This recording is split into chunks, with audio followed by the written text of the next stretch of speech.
اگر کنسلٹنٹ صحیح ہے وہ صحیح پلان بنائے گا تو جو ایگزیکیوٹر آئے گا اس کو بھی تھوڑی آسانی ہوگی. جب کنسلٹنٹ نے صحیح کام نہیں کیا پھر ایگزیکیوٹر بھی جو آیا اس نے بھی صحیح کام نہیں کیا تو منصوبہ جو ہے وہ تو ظاہر ہے اس کا خرابی ہوگی. اس میں 2005 میں اس کی فیزیبلٹی رپورٹ بنی ہے, 2005 میں کنسلٹنٹ ہائر ہو گیا تھا, اس کے بعد اس کے اوپر تقریباً 12 بلین خرچ بھی ہوئے ہیں.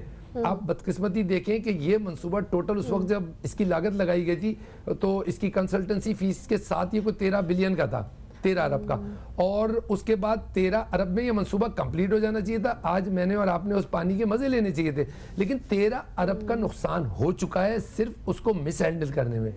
اچھا جو منصوبہ 2000 میں 13 ارب کا تھا آپ خود اندازہ کر لیں وہ کتنے پہ پہنچے گا, وہ تو ویسے 26, 27, 28, 30 پہ پہنچے گا. جب تک آپ اس کو 2000, کیونکہ جتنا منصوبے میں ڈیلے ہوگی اتنا اس کی کاسٹ بڑھتی رہے گی. کینجر سے پانی ہمارے جتنا بھی کراچی کا پانی آتا ہے نا یہ کینجر سے آتا ہے زیادہ تر, اور ہب سے بھی آتا ہے, لیکن مین جو ہے وہ کینجر ہے. اس میں 2 حصے ہیں. ایک کالر ہمارے ساتھ موجود ہیں. السلام علیکم. جی السلام علیکم. وعلیکم السلام. میں امتیاز عرض کر رہا ہوں کراچی سے. جی امتیاز, کیسے ہیں آپ, کیا کہنا چاہیں گے؟ الحمدللہ میم, سب سے پہلے تو جمعۃ المبارک کے حوالے سے کہوں گا تمام دیکھنے سننے والوں کو کہ درود السلام کا ورد جاری رکھیں, ہمیں بھی دعاؤں میں یاد رکھیں, اور سب کو بات دراصل یہ کہ دیکھیں 1/4 حصہ دنیا کا پانی پہ مشتمل ہے, یعنی کہ اگر ٹھیک ہے نا سر, تو اگر 3 حصے پہ پانی ہے اور کراچی ہم چھوٹے سے شہر میں رہنے والے لوگ یا پاکستانی پانی سے محروم ہے, تو یہ بہت بڑا ظلم ہے. دیکھیں ایک مشورہ ہے گورنمنٹ کو کہ آپ پانی کا اچھا انتظام کریں اور پیسے بڑھا دیں پانی کے بل کے, تو گورنمنٹ کو بھی کروڑوں اور اربوں روپے کا فائدہ ہوگا. مگر افسوس کہ پانی مافیا اور جو بھانجی مارتے ہیں بیچ میں, ان لوگوں نے اس کام کو خراب کر دیا. آپ بھلے پیسے زیادہ لے لیں مگر پانی کے پروجیکٹ کو جلد سے جلد بنائیں, اس سے گورنمنٹ کو بھی فائدہ ہے, عوام کو تو فائدہ ہے ہی. جی امتیاز صاحب بہت شکریہ, آپ نے بالکل صحیح کہا, اس پروجیکٹ سے گورنمنٹ کو ہی عوام کو زیادہ فائدہ ہے. سر آپ نے کہا کہ ٹھیک ہے کرپشن جو ہے وہ بہت بڑی رکاوٹ ہے, ہمارے بہت سارے معاملات جو حل ہونے کی طرف آتے ہیں کرپشن کی وجہ سے جو حل نہیں ہو پاتے یا ڈیلے ہو جاتے ہیں. K4 بھی ایک ایسا ہی ایک منصوبہ آپ نے کہا. جو پلاننگ تھی کہ وہ بھی ناقص تھی, جس پلاننگ سے شروع کیا گیا تھا آج بھی یہ اسی پلاننگ کے تحت بڑھ رہا آگے؟ نہیں, ایکچولی پلاننگ میں بھی تھوڑے سے دیکھیں, کسی بھی 100% تو کہیں بھی پلاننگ جو ہے وہ صحیح نہیں ہوتی. پلاننگ ڈے بائی ڈے اس میں معمولی سی مائنر چینجز ہوتی ہیں. ہم کوئی بھی کام کرنے جاتے ہیں, مکان بنانے جاتے ہیں تو بہت اچھے آرکیٹیکٹ سے بناتے ہیں, لیکن کہیں کسی اسٹیج پہ ہم کہتے ہیں نہیں یار اس کو تھوڑا سا ایسے کر دو, تو یہ تو ہوتا ہے اس کے اندر پروویژن کہ اگر پلاننگ میں تھوڑا بہت 19-20 ہے تو اس کو ہم کر سکتے ہیں. لیکن اگر مطلب پلاننگ ہی صحیح نہیں ہوگی اور اس کے اندر بہت سارے, جیسے میں نے سنا اس میں کہ کچھ وہ اس میں پہاڑی وغیرہ آ گئی تھی بیچ میں, تو اس کی وجہ سے پھر یہ ہوا کہ نہیں جی اس کو. اچھا ہمارے یہاں ایک بھی بات اور بھی بتا دوں, جب پلاننگ چینج ہوتی ہے نا تو اس چینج کے پیچھے بھی کوئی چینج ہوتی ہے. یہ ضروری نہیں ہے کہ وہ جو پہاڑی آئی اس کی وجہ سے وہ پلاننگ چینج ہوئی ہے. میں نے سنا ہے کہ وہ کچھ پانی کو گھما کے کہیں سے لانا تھا تو وہ پھر پلاننگ چینج ہوئی, اور پھر وہ یہاں حکومت سندھ کے کوئی سیکرٹری صاحب سے انہوں نے کہا نہیں جی یہ تو مطلب تھوڑا سا مسئلہ ہے اس میں, یہ تو جو بیچ میں پہاڑیاں آ رہی ہیں اس سے پانی کی جو فلو ہے اس میں مشکلات آئیں گی, تو ہم اس کو گھما کے جو وہ اس راستے سے لے کے آتے ہیں. تو جب اس کی پلاننگ چینج کی تو اس کی کاسٹ بھی بڑھ گئی. اچھا اس میں ایک اور بھی بات بتا دوں, آپ یہ نہ سمجھیے گا کہ K4 جو اتنا ہاٹ ہوا ہے وہ اب گورنمنٹ جو ہے نا وہ جو میں جیسے کہہ رہا تھا کہ یونائٹڈ نیشن والی بات پہ کہ وہ سو رہے تھے اٹھ کے, نہیں, اس کے درمیان میں ہمارے یہاں ہر مسئلے کو حل کرنے کے لیے کورٹ آتی ہے, کورٹ ہر جگہ انوالو ہوتی ہے. میں یہی اس پہ مطلب سوچ رہا تھا کہ ہمارے غریب کو انصاف کیوں نہیں مل رہا, اس لیے کہ ہمارے جج صاحبان, ہمارے وکیل, ہماری کورٹیں ہمارے کن مسائل میں پھنسی ہوئی ہیں, پانی کے, گیس کے, بجلی کے. ابھی آپ کو پتہ ہے اس کے اوپر ایک پلاننگ ایک واٹر کمیشن بنا تھا, ہوا یہ تھا 2016 میں شہاب صاحب ایڈوکیٹ تھے, انہوں نے یہ پٹیشن ڈالی تھی کہ جی یہ تو بڑا مسئلہ ہو رہا ہے, پانی نہیں ہے یہاں پر کراچی میں اور اتنے مسائل. تو اس میں جب یہ کورٹ میں گیا تو سپریم کورٹ نے اس کے اوپر ایک نوٹس لیا اور ایک بنایا واٹر کمیشن. کنٹینیو کریں گے یہ کیا نوٹس لیا سپریم کورٹ نے اور کیا لیگل ایکسپیکٹ ہیں اس منصوبے کے, اس کے اوپر بات کریں گے. لیکن وقت ہو گیا ایک بریک کا, کہیں مت جائے گا, دیکھتے رہیے نیوز کیفے. دوستو ایک وقفے کے بعد آپ کو پھر سے ہم خوش آمدید کہتے ہیں نیوز کیفے میں. میں ہوں فہیم عباس, میرے ساتھ ہیں زہرا رضا, اور اسٹوڈیو میں ہمارے ساتھ موجود ہیں جناب طاہر رضوی صاحب, جن سے ہم بات کر رہے ہیں K4 منصوبے کے حوالے سے. آپ نے K4 منصوبے کے حوالے سے بتاتے ہوئے ہمیں یہ بتایا کہ کس طرح سرکاری جو منصوبے ہوتے ہیں ان کے طریقہ کار کیا ہوتے ہیں اور پانی کی کتنی قلت ہے یہاں پہ, آپ نے اس پر روشنی ڈالی. اور آپ نے یہ بھی بتایا کس وجہ سے یہ ڈیلے ہوا ہے. آپ کچھ پٹیشن کے حوالے سے بتا رہے تھے کہ کچھ عرصہ پہلے پانی کے حوالے سے ایک پٹیشن جو دائر کی گئی تھی جس جو سپریم کورٹ تک جو ہے وہ بات پہنچی تھی. 2015 میں یہ پٹیشن ہوئی تھی اور اس میں جو شہاب صاحب تھے انہوں نے یہ پٹیشن ڈالی تھی کہ جی اس طرح کا مطلب پانی کی شارٹیج ہے کراچی میں اور یہ سارے مسئلے. تو اس وقت سپریم کورٹ نے اس پہ ایک سیریس ایکشن لیا تھا اور سپریم کورٹ نے ایک واٹر کمیشن بنایا تھا جس کے جسٹس مسلم ہانی جو تھے وہ اس کے سربراہ تھے. اور اس واٹر کمیشن نے پھر فورسلی یہ ساری چیزیں ان کو بلایا, چیف سیکرٹری کو بلایا, سندھ گورنمنٹ کو بلایا اور بلا کے اور سینٹرل گورنمنٹ کو انہوں نے ایکشن لیا. اور اس کے بعد یہ تھوڑا واٹر کمیشن کی وجہ سے تھوڑا سا یہ آگے گیا. پھر اس کے بعد جسٹس ہانی کے ریٹائرمنٹ کے بعد پھر یہ کمیشن جو ہے نا وہ ڈیزالو ہو گیا. یہ پھر سپریم کورٹ نے اس کو ڈیزالو کر دیا اور اس کو ذمہ داری دی سندھ گورنمنٹ کو کہ جی اب آپ اس کو لے کے چلیں گے. اچھا مزے کی بات میں آپ کو فہیم بتاؤں, Karachi mega city 60 to 70% revenue دینے والا شہر اور حال یہ کہ وہ 50% سینٹرل گورنمنٹ اور 50% سندھ گورنمنٹ شیئر کر رہی ہے تب جا کے وہ منصوبہ مکمل ہو رہا ہے. مطلب اس میں بتاؤں خالی یہی نہیں رہا ہوگا, اس میں پیمنٹ کے مسائل بھی آئے ہوئے. تو سینٹرل گورنمنٹ کہتی ہوگی جی آپ کریں اور پرومس کہتا ہوگا نہیں جی آپ کریں, اور اس میں بھی تھوڑی سی ڈیلیز ہوئی ہوں گی. اور سر ایک اہم چیز, جب بھی کوئی عوام کی مفاد کی بات ہوتی ہے تو یہ ہمیشہ وفاقی اور صوبائی حکومت میں ایک اختیارات کی جو ہے وہ جنگ رہتی ہے جس کی وجہ سے جو منصوبے ہیں وہ پورے ہو نہیں پاتے. تو یہ کس طرح سے وہ ہر جگہ ہے, مگر جب آتا ہے کراچی کا نام نا, میں اس لیے نہیں کہہ رہا کہ میرا تعلق کراچی سے, بلکہ میں جنرل بات کر رہا ہوں کہ جب کراچی کا مسئلہ آتا ہے نا, لیاری ایکسپریس وے آپ کو یاد ہوگا, آج جب ٹریفک جام ہوتا ہوگا آپ لیاری ایکسپریس وے سے جب جاتی ہوں گی آپ کو کتنی سہولت ہے, لیکن آپ کو پتہ ہے لیاری ایکسپریس وے کس طرح بنا ہے, کتنی مشکلات ہوئی ہیں اس میں. یہ میرا خیال ہے یہ بھی کوئی 10-12 سال میں 15 سال میں مکمل ہوا ہے. مشرف صاحب نے اس کو شروع کیا تھا, پہلے اس کا ایک ٹریک شروع ہوا, اس کے بعد پھر وہ سو گیا. یہاں پرابلم یہ کراچی کے منصوبے جو ہے نا ان کو نیند کی گولی دی جاتی ہے, ان کو سلایا جاتا ہے, پھر جب کراچی کی عوام چیختی ہے چلاتی ہے پھر کورٹس تھوڑا ایکشن لیتی ہیں, پھر جا کے وہ منصوبہ جو ہے نا وہ اس کو دوبارہ شروع کیا جاتا ہے. صحیح ہے سر. جس طرح کہ ہم سب یہ جانتے ہیں کہ جب حکومت بدلتی ہے تو وہ پچھلے سارے پروجیکٹس ادھر کے ادھر ہی رہ جاتے ہیں, تو نئی حکومتیں آ کے اس طرح کام نہیں کرتی ہیں. یہ بھی پروجیکٹ جو ہے K4 والا یہ مشرف دور میں شروع ہوا. مصطفیٰ کمال صاحب اس وقت جو ہیں وہ کراچی میں کام کر رہے تھے, تو اس وقت یہ پروجیکٹ شروع ہوا, مگر جو صوبائی حکومت تھی وہ تو تب بھی پیپلز پارٹی کی ہی تھی غالباً. تو اس کے بعد سے لے کے ابھی تک اس صوبے میں حکومت تو انہی لوگوں کی ہے. وفاق میں حکومت ضرور بدلتی رہی ہے, تو جس طرح پروگریس نظر آنی چاہیے تھی یا حکومت بدلنے کا کوئی اتنا زیادہ اثر اس کے اوپر نہیں ہونا چاہیے تھا جو ہوا ہے, اس پہ آپ کیا کہنا چاہیں گے؟ دیکھیں اس میں آپ کو پوائنٹ بتاتا ہوں, اس کی وجوہات کیا ہیں. اس میں آپ 100% سندھ گورنمنٹ کو بھی قصوروار نہیں ٹھہرا سکتے, کیونکہ 5000 to 8000 آئی تھنک ملین کے جو پروجیکٹ ہوتے ہیں نا وہ پروجیکٹ صوبہ خود کر سکتا ہے. صوبے کی ایک لمٹ ہے. جیسے آپ اپنی وائف کو یہ کہیں کہ دیکھو 5000 تم خرچ کر سکتی ہو, لیکن جب 5000 سے اوپر خرچ کرنے تو تم نے مجھ سے پوچھنا ہے, کنسرن کرنا ہے. تو اس میں خالی پیسوں کا مسئلہ نہیں تھا, مسئلہ یہ تھا کہ جو بڑے منصوبے ہوتے ہیں اس میں پھر سینٹرل گورنمنٹ کو اس سے پوچھنا پڑتا ہے, اور سینٹرل گورنمنٹ کے جو ایکنک ہے وہ پھر اس کو اپروول دیتی ہے. تو یہ چونکہ بہت بڑا منصوبہ تھا تو اس لیے اس میں پھر سینٹرل گورنمنٹ انوالو ہو گئی. سینٹرل گورنمنٹ جب انوالو ہوئی تو اس وقت سندھ میں پیپلز پارٹی کی حکومت تھی, مرکز میں نواز شریف صاحب کی حکومت تھی. نواز شریف صاحب کا سارا جو ایک مطلب کانسنٹریشن تھی نا وہ تھی اورنج لائن, گرین لائن, مطلب وہ اس لائن میں چلے گئے تھے نا. اصل میں انہوں نے پھر پانی کی لائن کو دیکھا ہی نہیں, اس وجہ سے بھی یہ منصوبہ اس ساری مسائل کا شکار ہوا. ان کو شاید یہ پتہ نہیں تھا کہ پانی بھی ضرورت ہوتی ہے اور مطلب گیس کی بھی ضرورت ہوتی ہے. جی جی, کالر بھی ہمارے ساتھ موجود ہے. السلام علیکم. جی السلام علیکم. جی وعلیکم السلام, شیخ عابد بات کر رہا ہوں راولپنڈی سے. شیخ عابد صاحب آپ کو خوش آمدید کہتے ہیں, کیا کہیں گے؟ جی الحمدللہ. کیا فہیم بھائی ٹھیک ہے آپ؟ شکر اللہ کا, سب اچھا ہے ماشاءاللہ. جی الحمدللہ. مطلب یہ والا پانی والا مسئلہ بنا ہے پورے پاکستان میں بنا ہوا ہے. مطلب ہمارے حکمرانوں نے کام نہیں کیے, جیبیں بنے ہیں, لیکن عوام کے لیے انہوں نے کچھ کام نہیں کیا. نہ بجلی جگہ بور کھنائے ہوئے, جگہ بور مطلب وہ چرخی والے وہ نکالے ہوئے ہیں. تو وہ سرکاری پانی نہیں آتا یہاں پہ, سرکاری لائنیں نہیں ہیں پانی کی؟ کم سے کم آتا ہے, کم سے کم آتا ہے نا.